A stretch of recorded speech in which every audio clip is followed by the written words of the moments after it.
Amém. Irmãos, 7, versículo de número 31 de Marcos. Olha o que diz. E ele, tornando a sair dos territórios de Tiro e Sidom, foi até o mar da Galileia, pelos confins de Decápolis, e trouxeram-lhe um surdo, que falava dificilmente, e rogaram-lhe que impusesse as mãos sobre ele, e tirando-o à parte, de entre a multidão, pôs-lhe os dedos nos ouvidos, e cuspindo, tocou-lhe na língua, e levantando os olhos ao céu, suspirou e disse: Efatá, isto é, abre-te. E logo se lhe abriram os ouvidos, e a prisão, e a língua se desfez, e ele falava perfeitamente. Amém. Diga comigo, diga, o Deus. O Deus. Está fraco, diga forte, o Deus. O Deus. Que abre. Se você puder, levante as duas mãos assim, bem alto, o mais alto que você puder. Diga comigo, Jesus. Jesus. Eu estou à disposição para ouvir tudo o que preciso e não o que quero. Fala com a minha alma, porque a tua palavra exorta, consola e edifica. Se falares comigo, viverei. Amém. Queridos, como estamos essa noite num culto denominado como o culto da vitória, não há mais importância do que qualquer outra coisa a não ser falarmos sobre o dono da vitória. Estamos falando sobre Jesus. A Assembleia de Deus não trabalha com rosa, não trabalha com sal. A Assembleia de Deus não trabalha com galho de arruda, nem com vela acesa. A Assembleia de Deus, para receber vitória, é joelho no chão, lendo a palavra, servindo. Essa é a maior vitória do crente. Mas aqui nos Evangelhos, nós temos algumas lições do ministério de Jesus. E o ministério de Jesus é atípico por conta de todos os episódios que lhe sucederam na antiga Galileia, em Israel, porque nos dias de Jesus existiram outros também que se chamavam Jesus. Por exemplo, Barrabás, seu nome também era Jesus. Entre outros que também faziam os seus sinais e se apresentavam para o povo, mas com a intenção de lucrar o povo, de ganhar algum benefício, respeito, aplauso, e dentre esses apareciam aqueles chamados pseudos milagreiros, pseudos curandeiros.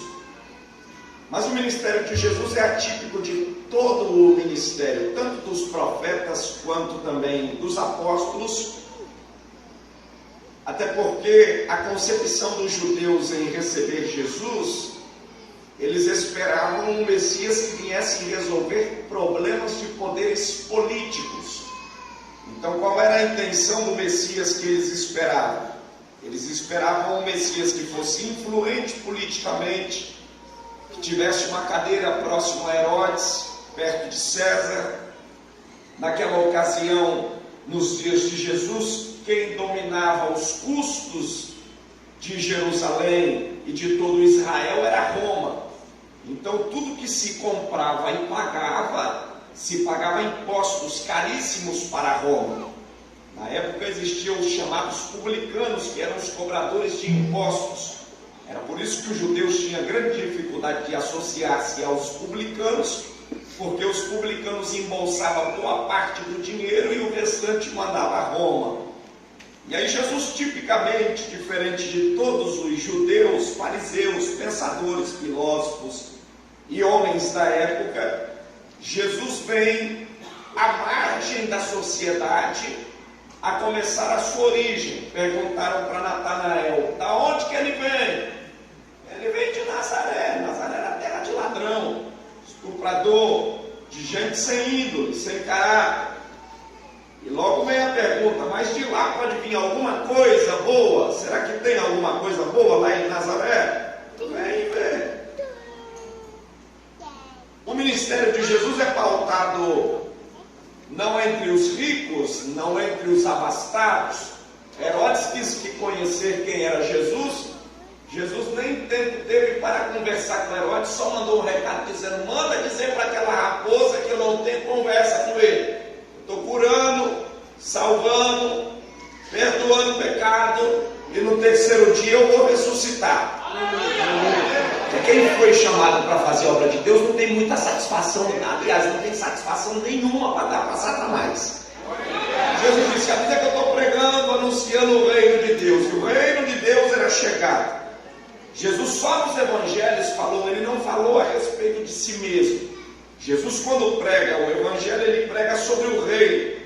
E nos evangelhos ele fala aproximadamente sobre o reino de Deus 90 vezes.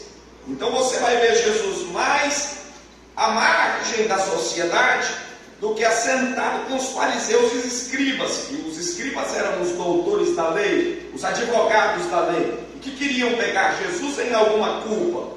Toda vez que Jesus se assentava com o fariseu e com os escribas, e diga-se de passagem, todo culto que Jesus marcava, eles eram os primeiros a sentar nas cadeiras e os últimos a dar glória.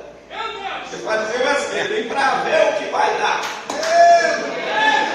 Sentava para ver o que ia dar. Eles queriam pegar Jesus em alguma falha para saber quem era esse homem que curava no sábado, esse homem que quebrava a ética e ordenou um paralítico de 38 anos na beira de um tanque e disse para ele: ninguém te viu, que o rapaz estava ligado ao sistema. E aí Jesus disse: você quer ser curado? Ele disse: não tem ninguém que me leva no tanque, que ele tinha atrelado a confiança dele a um sistema judaico que dizia que de tempo em tempo, e eu não sei quanto tempo, uma vez por mês, uma vez por ano, uma vez por dia, descia um anjo, movimentava a água, e o primeiro candidato que caísse na água era curado de qualquer enfermidade. Só tem um problema: esse moço que vai cair na água, ou que está no mínimo esperando cair na água, ele não cai na água pelo menos por dois fatores.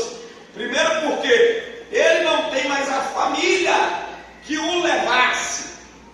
Segundo, ele também não tem dinheiro para bancar esse custo, porque para jogar o candidato na água, esse problema de dinheiro é antigo.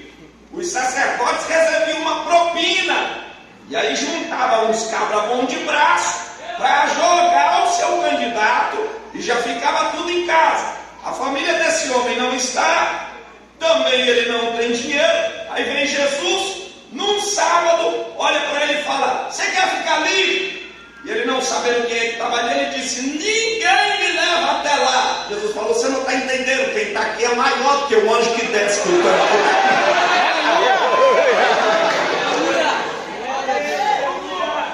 Eles não conheciam o poder de Jesus. E aí vem Jesus quebrando todos os paradigmas, assentado com prostituta, recuperando-a. Jesus está sentado com pobres. Jesus está dando liberdade aos mendigos para que comessem pão. E nos dias de Jesus, haviam algumas doenças que, por causa da grande crença em Israel, que depois de haver pecado contra o Senhor, depois que o reino do norte e o reino do sul, Israel se dividiu em duas bandas, por conta dos pagãos, Deus disse para Israel: mata todo o povo, mata a Amonita, mata a Moabita, mata toda essa raça de gente, mata a Malequita, não deixa ninguém. A Bíblia diz que Israel saiu matando todo mundo, mas deixou o povo. E a Bíblia diz que eram os cananeus era bom, aquele política da boa vizinhança. Eles dão água para nós, a gente planta na terra deles e não vai ter problema nenhum. E Jesus estava dizendo, e Deus estava dizendo para eles: mata todo mundo. Mas por conta disso, Israel poupou os cananeus, e todo culto pagão no Velho Testamento entrou. E até depois, no Novo Testamento, Israel sofre depois com as crenças, com crendices, mesmo depois da lei ser instituída, mesmo depois do culto ser restaurado, povos vizinhos influenciavam em Israel. E esses que influenciavam em Israel, muitas das crendices ainda estavam inseridas na cultura judaica. Por exemplo, quando a Bíblia fala de cegueira, para nós hoje aqui que já conhecemos a medicina e que dos dias anteriores até o dia de hoje, cegueira para nós é alguém que literalmente é impossibilitado de ver, é aquele que não tem visão alguma. Mas nos dias de Jesus, cegueira não era apenas aquele que não podia ver, um que tinha catarata no olho, um que era míope, que sofresse de astigmatismo, que tivesse olhos tortos, como a gente diz no velho português, caolho. Todos eram cegos. As doenças congênitas, as enfermidades e também os frutos de casamentos e atos sexuais de incesto, que o próprio Deus havia advertido aqui em Levíticos e Deuteronômio. Muitos desses que contraíam relações como esta, e que diante de todo o povo nasciam os deficientes mentais, as psicoses que hoje nós conhecemos por causa das clínicas psiquiátricas, por causa da psicologia que foi desenvolvida através dos estudos. Todas essas doenças de mente, problemas de deficiências do próprio membro, tanto inferior quanto superior, a partir de todas essas enfermidades, Israel acreditava que quando alguém imperfeito aparecia, nada mais era do que fruto de pecado ou de obra maligna. A Bíblia diz que apareceu um rapaz, ele tem deficiência, e os discípulos não sabiam o que fazer, olharam para Jesus e disseram para Jesus: quem pecou? Porque toda vez que via alguém deficiente, atrelava a pecado. E Jesus falou: nem ele e nem os pais. Isso aconteceu para que o Senhor fosse glorificado sobre ele. Eu poderia citar aqui a vocês vários tipos de enfermidades, mas eu quero me ater aqui no capítulo 7, versículo 31, para pensarmos rápido e você sair daqui com algumas lições daquelas que Deus quer falar ao nosso coração. Em primeiro lugar, nós vamos observar que Jesus está saindo de uma cidade, e esta cidade ela se chama Tiro e Sidom. Hoje, formalmente conheceríamos como Líbano, como os fenícios da época. Jesus teve algumas dificuldades com Israel, porque os judeus da época tinham resistência em algumas das cidades. Por exemplo, quando Jesus se deslocou de onde estava e passando em algumas cidades, ele acha necessário ir por Samaria, porque para entrar em Samaria não era comum o ato de um judeu, tanto que viesse do templo ou que tivesse saído do templo, passar em Samaria, por causa do ato da adoração. Eles adoravam no Monte Gerizim, e Israel adorava em Jerusalém. Ficava aquela briga, como nós hoje, né, brigando por causa de placa de denominação. Meu pastor é melhor, minha denominação é melhor. E a gente fica brigando, no final quase ninguém dá glória, ninguém adora. E a gente vai olhar para o texto, nós vamos ver que algumas coisas aconteciam exatamente aqui. Samaritanos adoravam no monte, os judeus adoravam em Jerusalém. Aí quando Jesus contou para os fariseus que um homem que descia de Jerusalém havia sido assaltado por ladrões e salteadores, e que aí passou o levita, passou o sacerdote, Jesus me dá essa ilustração àqueles fariseus, exatamente para mexer com a cabeça deles. De onde vocês menos esperam é que vem o milagre. Jesus disse que era necessário passar em Samaria. Um samaritano liberta e cura aquele que havia sido assaltado com ferimentos terríveis. Aí a Bíblia aqui no capítulo 7, versículo 31, vai tratar exatamente sobre a incredulidade de Tiro e Sidom. A Bíblia diz assim: isso não era comum a um judeu, mas Jesus estava nessa região. A Bíblia diz: e tornando a sair dos territórios de Tiro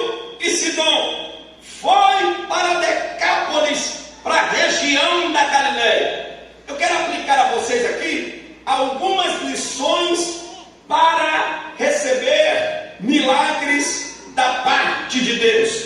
Primeiro, a gente vai aprender com Jesus. A Bíblia diz: e saindo das regiões de Tiro e Sidom. Quando a gente fala de Tiro e Sidom, nós nada mais, nada menos estamos falando do que a região dos incrédulos, a região daqueles que têm resistência ao Evangelho.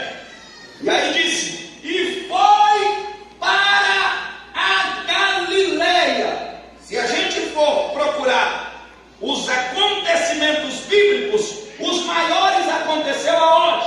Galileia. Onde Jesus passou o maior tempo? Galileia. Aonde multiplicou o pão e peixe? Galileia. Onde ele recuperou Pedro? Galileia. Aonde ele mandou Pedro andar sobre o mar? Galileia. Aleluia. Você precisa sair de Tiro e Sidom. O que é Tiro e Sidom? Terra da incredulidade. Não basta vir para o culto. Não basta se arrumar de crente. Não basta sentar no primeiro banco. Tem que crer. Pergunta para quem está do outro lado aí: está em Tiro ou em Sidom? Diga aí, Tiro e Sidom ou está na Galileia? Diga aí, pergunta para ele. Dá para olhar aí e ver quem é que está em Tiro e Sidom e na Galileia.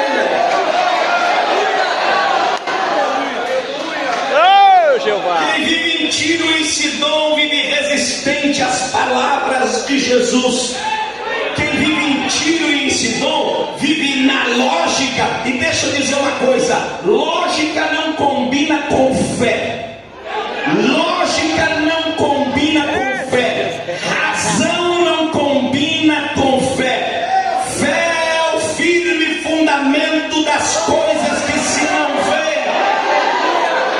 Fé é, como disse um escritor, é você dar um tiro no escuro e ter certeza que não vai errar o alvo. Exatamente isso. Fé é você ir contra os diagnósticos. Fé é você ir contra a probabilidade. Fé é alguém dizer: acabou tudo e vai morrer. Você diz: nada, começou tudo e agora é que acabou.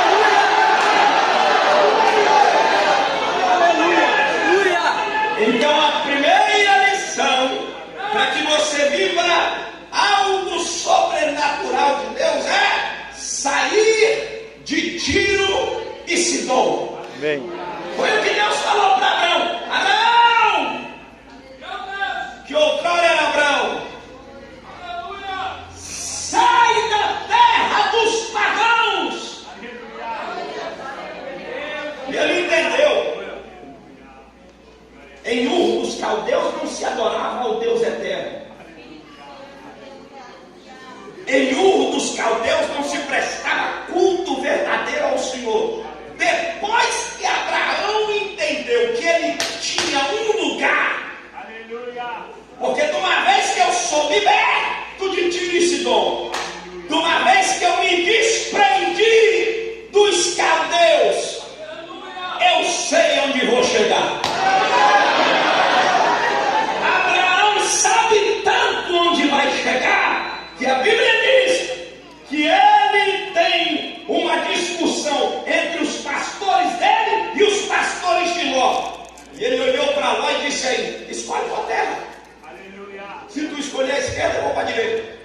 Se tu escolher a direita, eu vou para a esquerda. Por quê? Porque ele sabia que de onde ele tinha saído, Deus só o teria levado para prosperar e crescer. Hoje Deus te trouxe hoje aqui para te dizer: ei, vem comigo que você não perde. Amém. Glória a Deus. Segunda lição que a gente precisa aprender.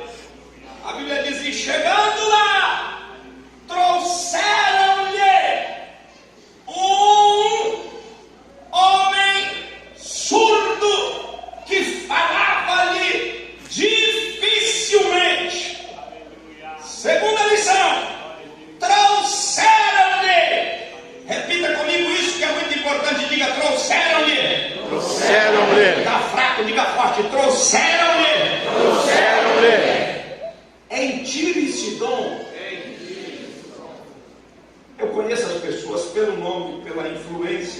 razão, pelo poder aquisitivo. Mas na Galileia, eu sou ajudado por anônimos.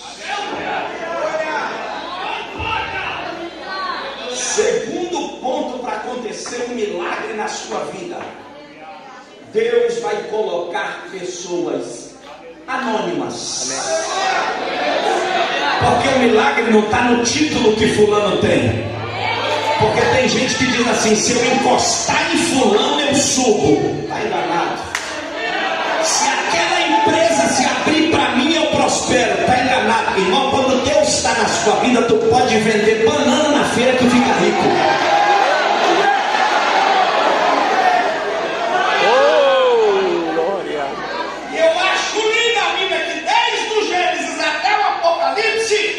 Todos os indivíduos que Deus se usou para operar grande milagre, o que a gente menos vai ver sobre eles é o nome.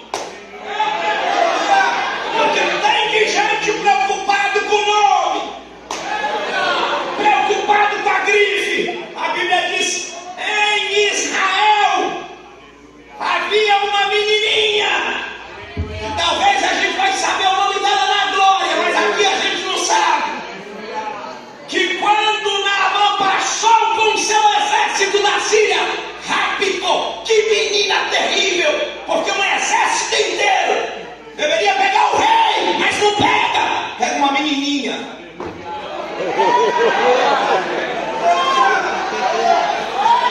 E a Síria achou que estava fazendo um grande mal. Eles não sabiam que tinha carregado uma profetinha. Porque alguém às vezes acha que está te prejudicando e está te levando logo para o lugar da vitória, para o lugar da milagre. A Bíblia diz: e lá tem uma menina. O general é poderoso, matava todo mundo, dava sentença a todo mundo, mas quando arrancava a capa, era leproso. E ela disse: se o meu Senhor for na minha terra, eu vou falar um jargão mais aberto: na minha terra tem vaso.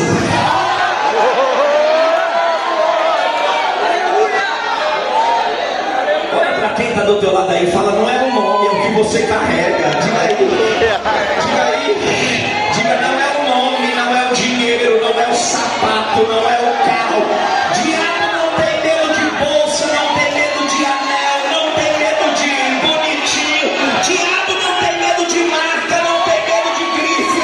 Diabo respeita quem tem autoridade no poder do nome de Jesus.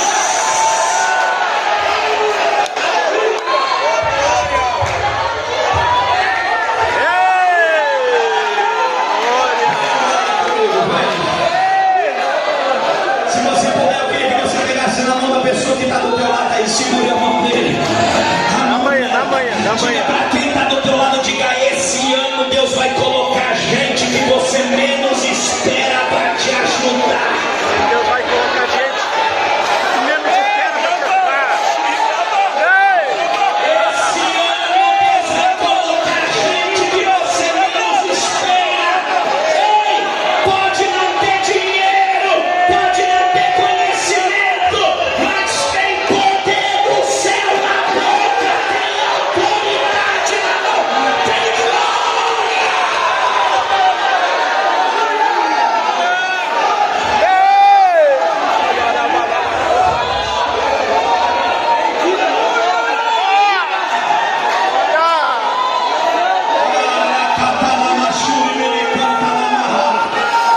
Eu tô sentindo que o céu está ajudando alguém aqui, ajudando alguém aqui, está ajudando alguém aqui. Terceira lição.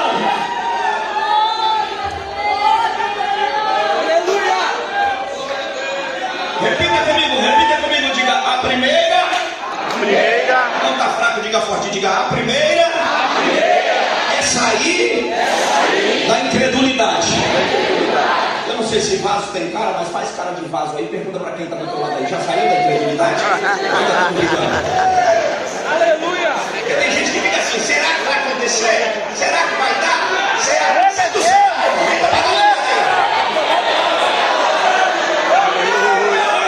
Tem gente que acha que o negócio está no pregador. Vou lá porque o pregador vai pregar. O pregador não vai fazer nada. O pregador é mais coitado que você. Ei, se tu depender de mim hoje aqui, tu está todo enrolado. Mas aquele que veio comigo tem poder.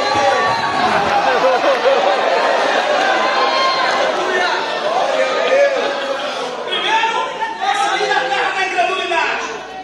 Segundo, é entender que Deus usa as coisas fracas. Amém. Verdade. Sou nascido e criado na Assembleia de Deus do Ministério do Belém. E desde quando me entendo por crente leitor da Bíblia, eu só vejo Deus usando peça ruim.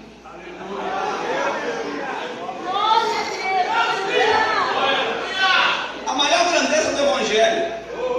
Porque se Deus pegar peça boa e disser, faz alguma coisa, ela mesma vai se ensoberbecer.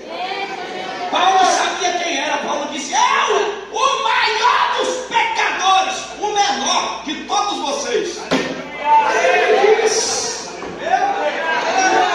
Ele foi com a minha cara. Isso é graça. Amém. Você não está aqui porque você você não está aqui porque você é a bolacha mais gostosa do pacote. Não, foi o Senhor que olhou para você e disse: opa, tua cara. Aleluia! É graça. Glória. A terceira lição é que Deus levanta gente que não se importa com o seu estado, mas sim com o resultado que você vai dar. Amém. Quem é que queria andar com o cego? Ninguém. Cego para esmolar precisava de uma capa do estado. Sentar nas esquinas. Quem queria andar com o cego? Quem é que queria andar com leproso? Aliás, leproso nem espaço dentro da cidade tinha. Os leprosários e cemitérios ficavam fora das cidades judaicas. Quem é que queria andar com gente desse tipo? Ninguém. Mas os anônimos! É!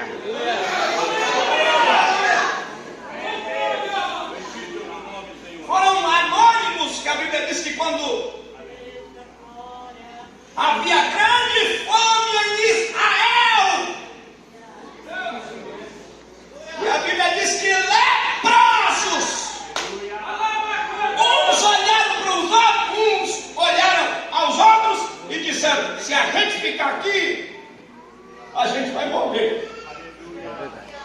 Mas já que a gente não tem nada a perder, porque leproso por leproso a gente já está amaldiçoado, entre ir e ficar, vamos no tiro da misericórdia. Porque se a gente se salvar, Israel também se salva. O capitão disse: nem se Deus abrir a janela do céu. Ele não sabia que por detrás tinha alguém que estava a fim de ajudar Israel sem nome e não estava preocupado com quem era, estava preocupado com o resultado.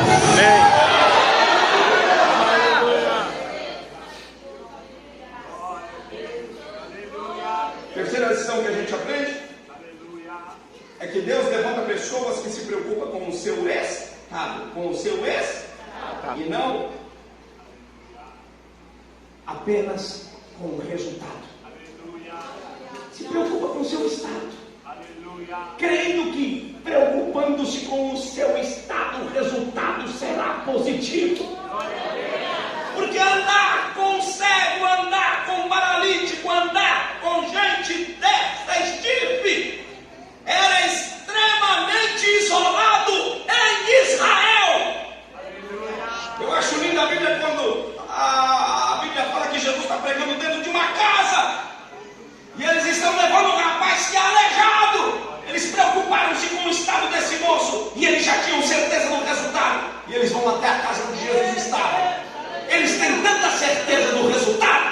chegaram na porta, e alguns dos que estavam ali disseram: a casa está cheia, não cabe mais ninguém. Eles disseram: a gente trouxe esse cara até aqui, a gente vai voltar? Vamos nada, tem uma escada.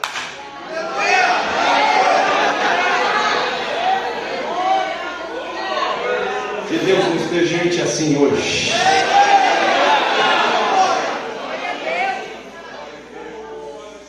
A Bíblia diz que ele chega diante de Jesus. Eu fiquei olhando para esse texto, eu achei tremendo, porque o texto diz aqui de duas deficiências que esse rapaz tem. Ele é surdo e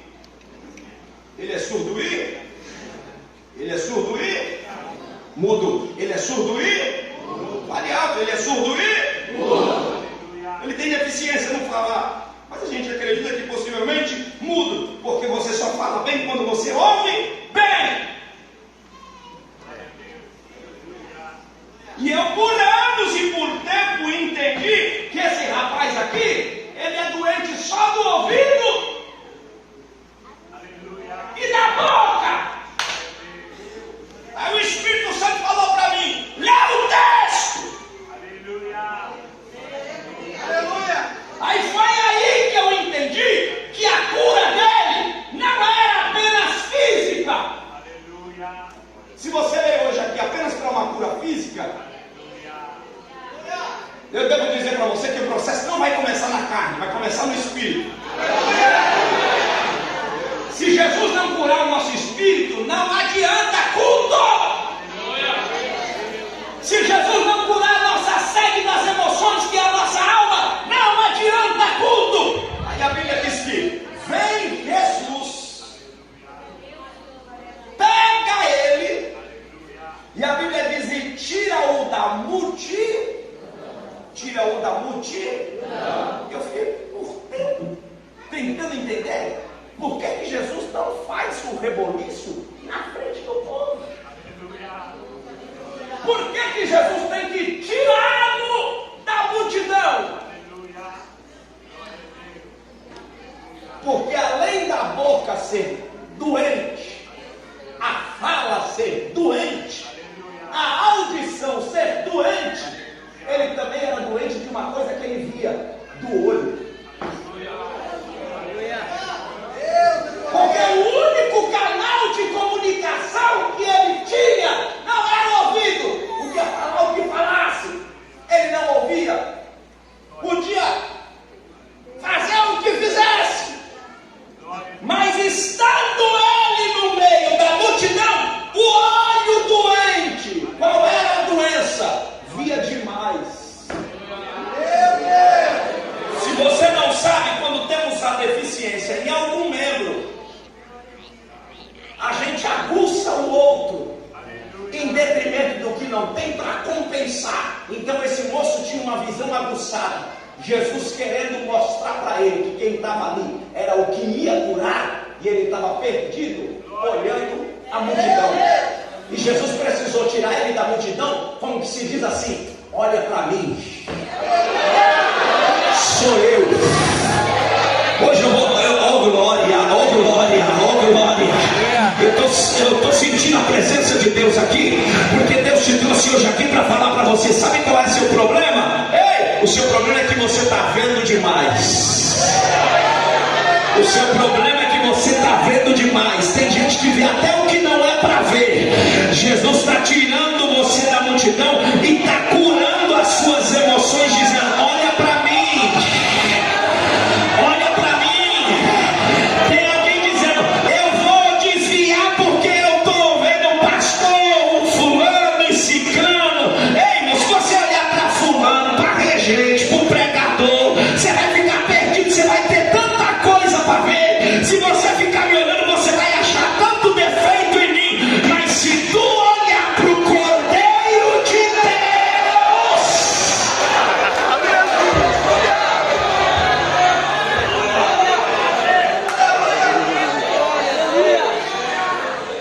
olhe para quem está do seu lado e diga para ele: diga, a cura. Está fraco, diga forte, diga, a cura não era no ouvido, não era na audição, não era na fala, começava nos olhos.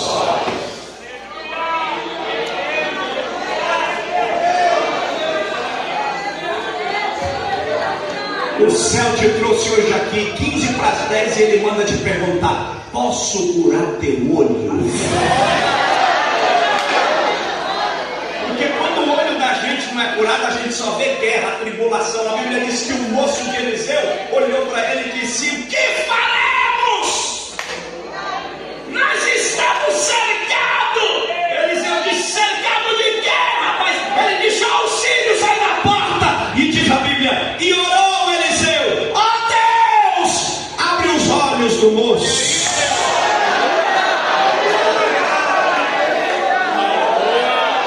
Você vai parar de ver guerra, tribulação, fofoca, demônio, e vai começar a ver o céu aberto na tua cabeça. Recebe essa libertação agora. Ei, a palavra já vai acabar, mas eu preciso profetizar por essa palavra. O céu solta a tua visão agora.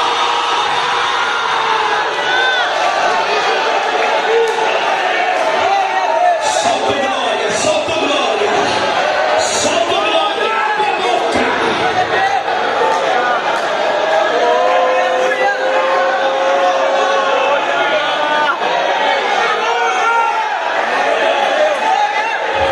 Se você puder, toque quem está do teu lado aí, diga: seja curado para ver.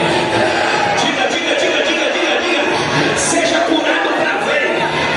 Para ver. Vai ver salvação. Vai ver libertação. Vai ver poder. Vai ver santidade. Vai parar de ver defeito. Vai parar de ver guerra. Vai parar de ver luta. Tu verás o céu aberto.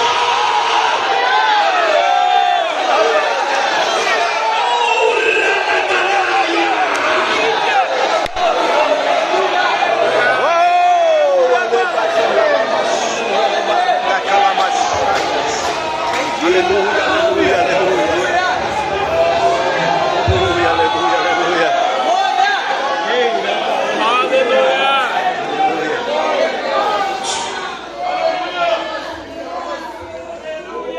Jesus deve ter usado de alguma tática, porque ele não falava. Então é possível que Jesus está usando símbolos. Puxa o da multidão. Olha para cá, que isso aqui é mistério.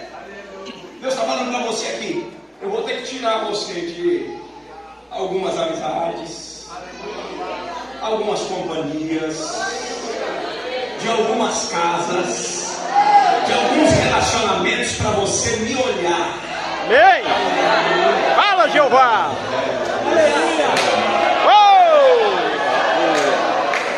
Porque algumas coisas estão tirando a sua atenção. Nem que eu tenha, eu não vim pregar prova não, mas se tu está precisando, recebe aí. Nem que tu tenha que ficar desempregado para orar um pouco, o Senhor está dizendo: vou puxar a tua atenção.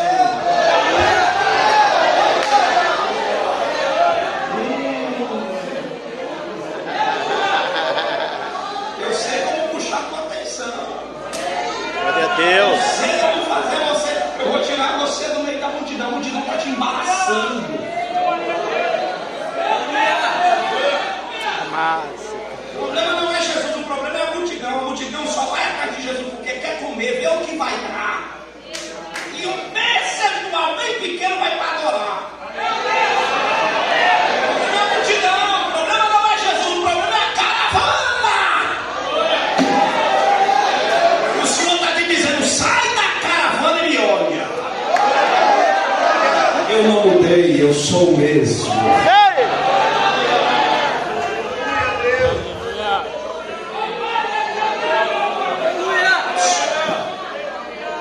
Aí a Bíblia diz assim: e olhou. Quando olhou, a Bíblia diz: e suspirou. O senhor pode segurar aqui para mim, pastor? A Bíblia diz: e suspirou. Que Jesus entendeu: já que eu curei o olho aqui representa o quê?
porque escutar, eu escuto com um aparelho auditor. Agora, ouvir, eu ouço com a alma.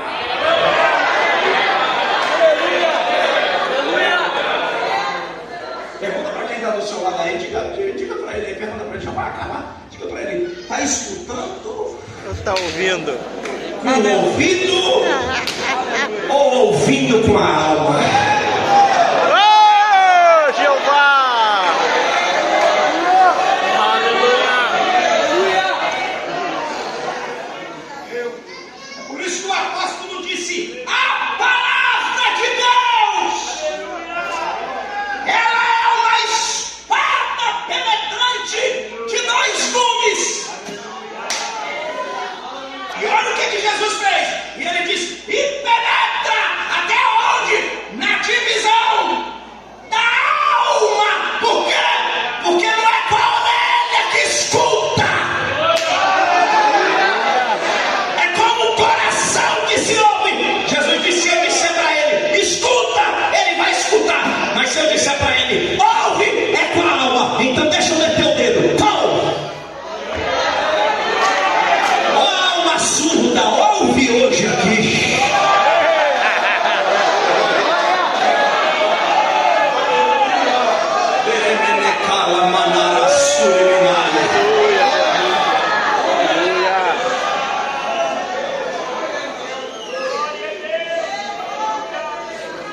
Se tem alguém aqui na medicina e responde que até hoje eu não sei, pergunta para qualquer cardiologista, onde fica a meia aorta, ele vai te dizer. Onde fica as coronárias? Ele vai dizer. Agora pergunta para ele, onde fica a divisão da alma e do espírito? É lá que essa palavra vai arrancar surdez. Deus! Glória a Jesus. Aleluia! Diga forte, diga, eu não posso ouvir. Eu não posso ouvir. Com o ouvido, eu preciso ouvir. Com a alma. Depois que a alma ouve, eu não falo o que quero. Eu falo no que Cristo.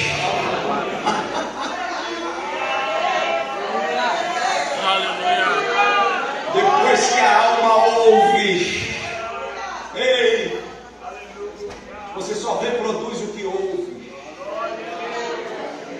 Se a sua boca fala palavrão, é porque você escuta palavrão. Agora, se a sua boca fala hinos, é porque a sua alma ouve hinos. A Bíblia fala que a boca fala só do que o coração está cheio. O coração é o reflexo do ouvido, porque eu ouço. Jesus disse, bem-aventurado é o que ouve e guarda. E aonde tu guarda?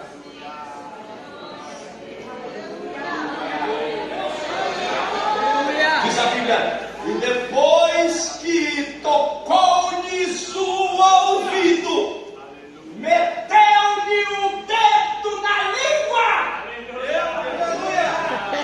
e disse a ele, Efatá!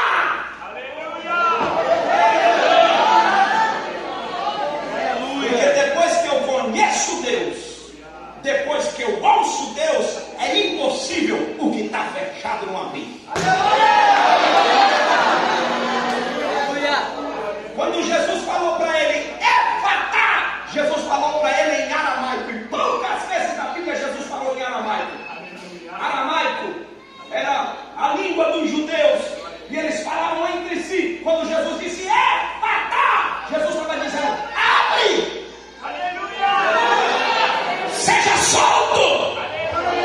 Termina agora. O céu te trouxe aqui para dizer, ei, já me viu? Já. Já me ouviu? Já. Não é problema, porque o que estava preso, eu abro agora. Amém!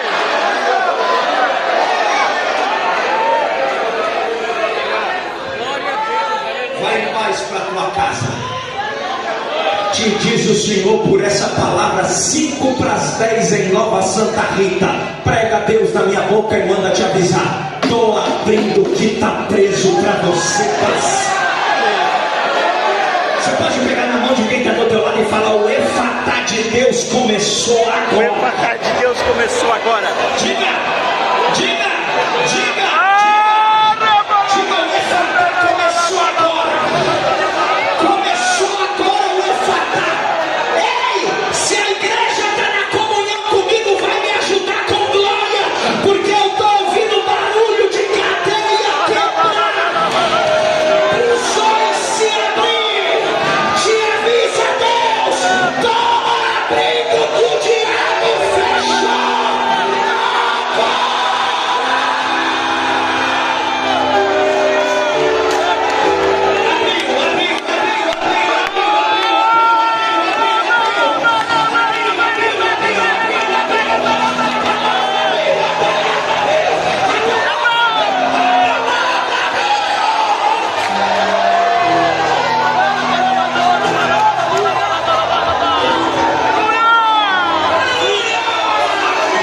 pergunta aqui: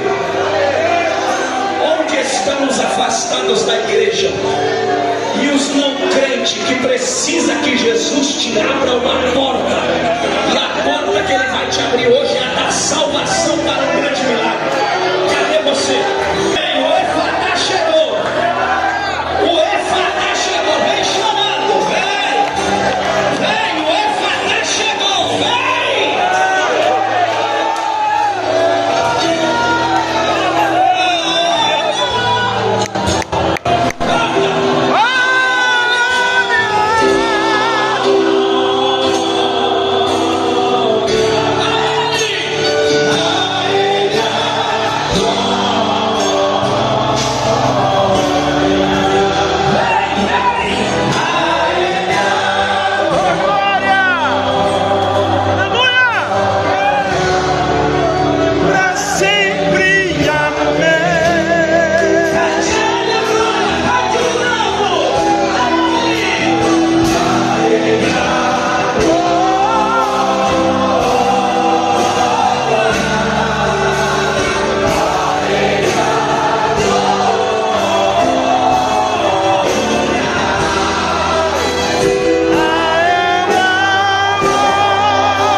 Mas eu sei que tem mais gente aí que precisa que Deus abra algo para a tua vida. E Ele vai começar a abrir para você com salvação. Ele vai curar o teu espírito. Vem, amém. Vocês vão dar glória a Deus ou vai ficar me olhando? Vem, é noite de salvação. Culto de vitória só é vitória se tem salvação. Tem que ter salvação. É o efeito da palavra.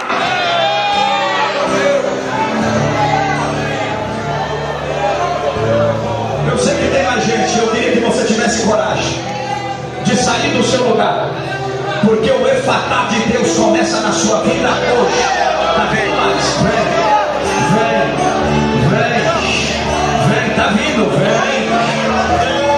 O Efatá de Deus começa na sua vida hoje. Amém. Abre-te, tá vindo, é noite de salvação. Amém. O Senhor está dizendo: eu vou abrir.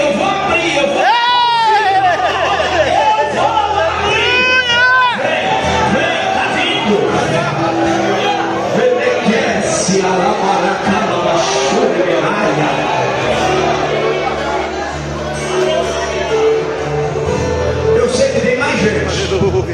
Começa hoje.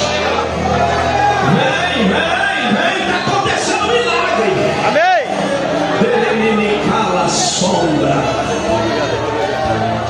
Oh glória. Estou sentindo cheiro de milagre. Eu estou sentindo cheiro de milagre. Será que nós temos mais alguém na galeria? Você que está debaixo de guerra, vivendo sob remédio de depressão, o diabo já falou para você: tira a tua vida. O céu está te dizendo: eu te solto dessa cadeia hoje. Se tu entender, o céu está te dando liberdade.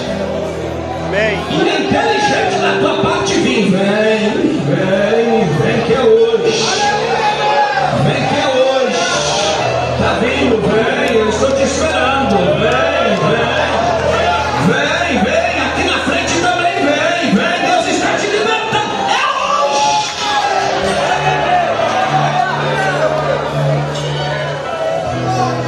Aleluia.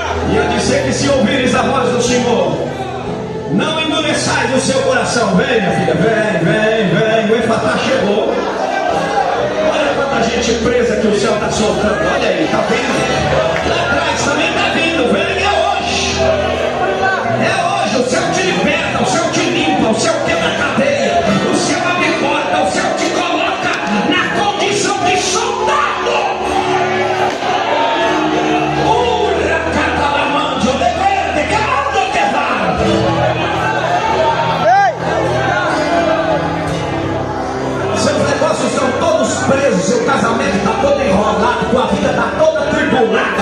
E Jesus está te chamando hoje aqui. Ei!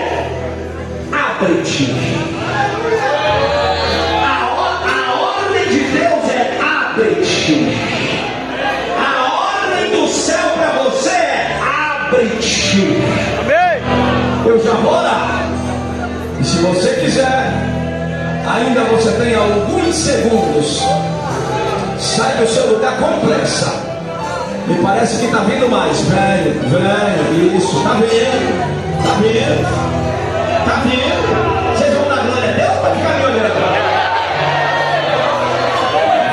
Vem, meu filho. Hoje começou o Efratá hoje.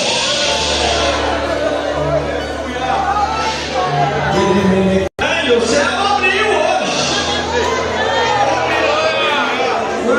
Vem. Começa hoje uma obra.